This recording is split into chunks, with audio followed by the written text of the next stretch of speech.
Alright, welcome to Second Chance Garage. There's Mustang Sally. Okay, what I did was this tray, battery tray, has a bolt in the bottom of it. You can't see it because the battery's in here, but it's about here. That's stripped out. This bolt holds this down, this hold down right here, which I got my arm in the way, but right there, that bolt busted off. So I wound up getting the battery tray out, which was a nightmare, and then wound up putting a new bolt in the tray, which goes down, it's about here on the bottom of this tray, and that bolts it to the frame. And then it's got two bolts that bolt the tray. Well, you can see them right here and right here. Them bolts bolt it right to the here, and then I put the factory hold down, drilled it out, and I have a lock nut. I don't know if I can show you or not down there, but right under here there is, this goes drilled through, and then it's about halfway through, it's got a stopper. So I put my bolt down there, put a lock washer, and a wing nut down here, and got that tight. Then I wound up putting, in doing so, I have a battery maintainer end on my battery. So if I'm gonna hook up a battery maintainer, I can. Well, I had snapped off one of these loops, so I had put a new loop on my battery maintainer, and I just drop it down there. And now I've got the Killswitch all hooked up, which I'm sure I already showed you. And then I got a fishing line holding this key, and right now it's shut off.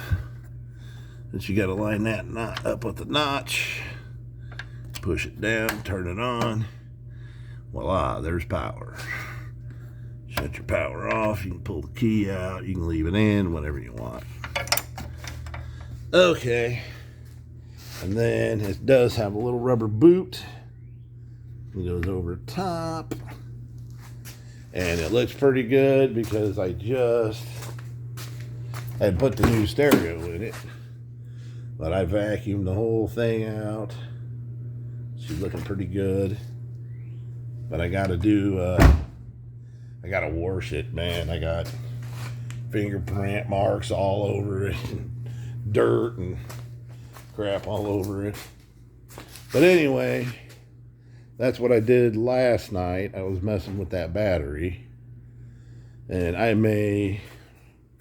these terminals aren't touching. See, they're not touching, but I may wrap some electrical tape around that one just to, play it on the safe side.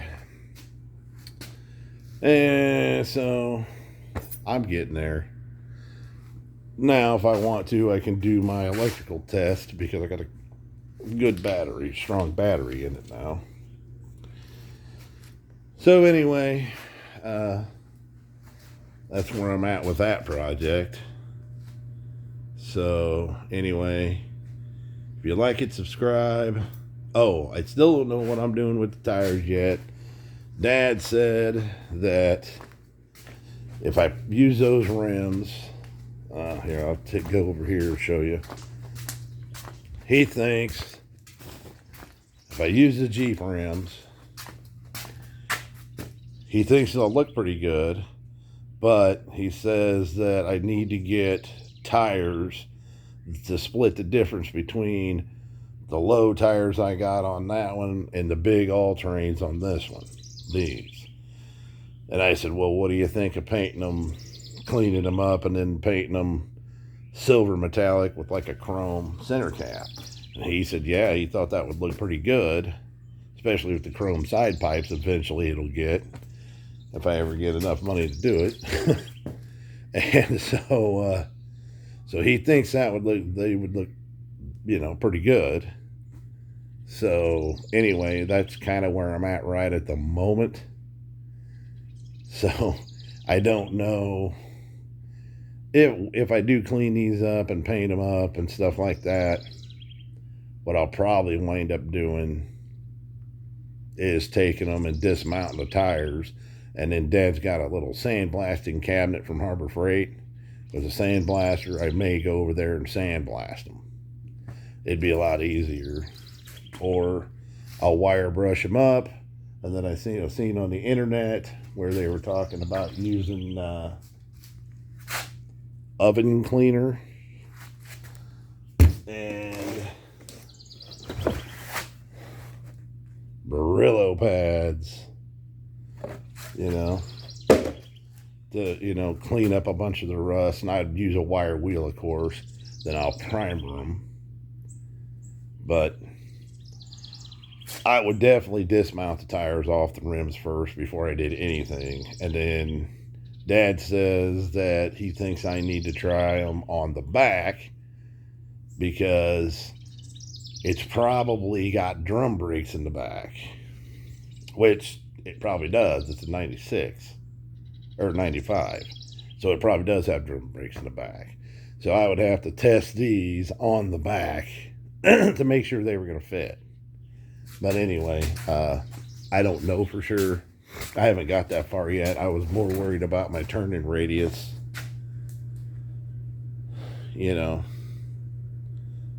So anyway, that's kind of where I'm at. I kind of got everything up in the air right now. But I got plates on it, but I don't have any insurance on it. So I'm thinking that I'm probably just going to put insurance on it and start driving it the way it is right now until I can afford the side pipes, and then I'll put the side pipes on it. And I can get by with running these tires and rims because the side pipes is what's going to draw all the attention. And yes, it only has a little 6-cylinder in it. Ta-da. But hey, it'll still have a cool sound, and nobody else has got one. I can't find any on the internet or anything like that. So, and if I can't find chrome side pipes that I like, I may try to take a set of stacks and use them for side pipes. I don't really know what the difference is between a stack and a side pipe. So that's something I got to do investigations on too.